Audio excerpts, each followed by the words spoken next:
So in part 2 of this nest, we'll begin by building a simple value map that represents a typical company in the consumer products business.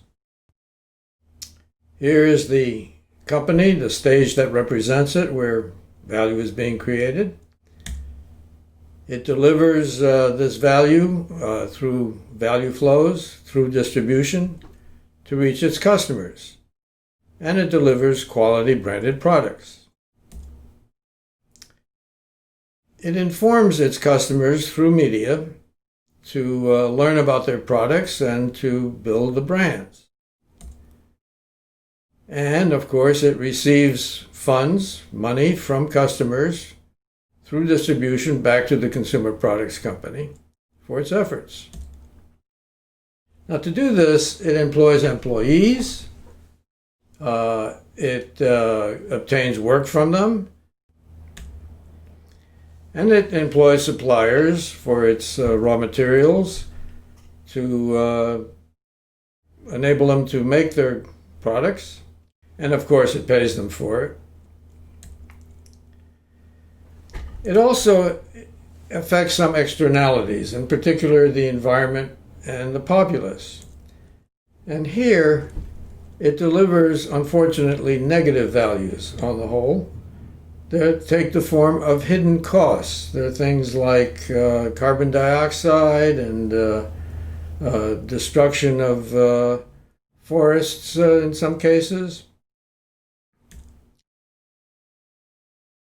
But then it rewards its stakeholders with enhanced stock price and dividends, and it keeps them informed with quarterly earnings forecasts, good financials, and other company news that bolsters its reputation.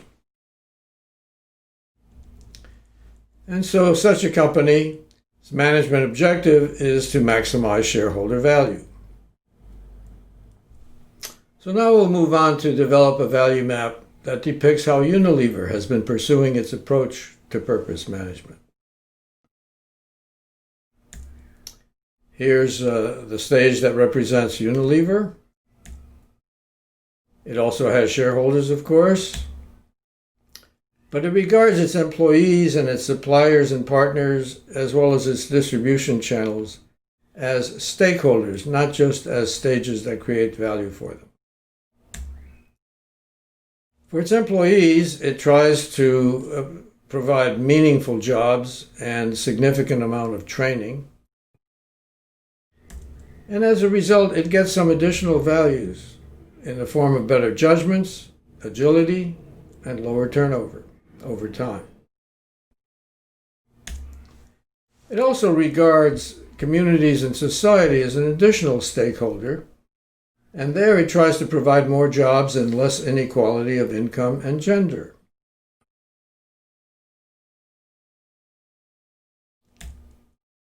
As far as the externality of environment and populace, it tries to deliver a positive value flow in the form of zero greenhouse gas emissions, sustainability where it can, and traceability so that these benefits can be surfaced and viewed and measured in many cases.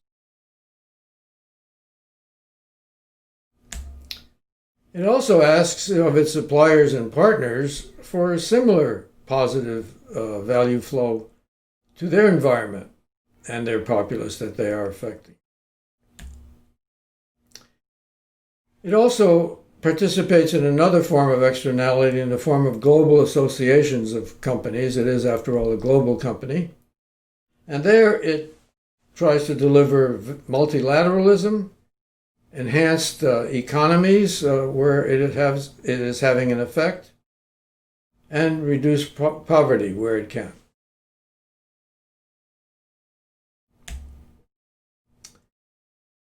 As a result, it delivers products that are considered to be socially responsible to its customers. And of course, it employs media to deliver that message to its customers so that they feel that they are getting socially responsible products and have been identified as such. As a result, it achieves more revenue from socially responsible products. And as an example, in 2018, they accounted for more than 75% of their overall growth.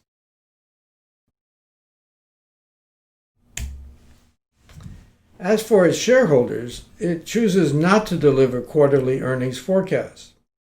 But it does deliver ESG reports, ESG being environment, social, and governance indicators that it includes in its annual report. And as a result, it delivers what they consider to be an enhanced stock price, but over the long term. So this company's management objective is purpose with shared value, which it believes drives profits. Comparing the two value maps, we can see that managing for a purpose the way Unilever is doing is more complex and probably more of a challenge.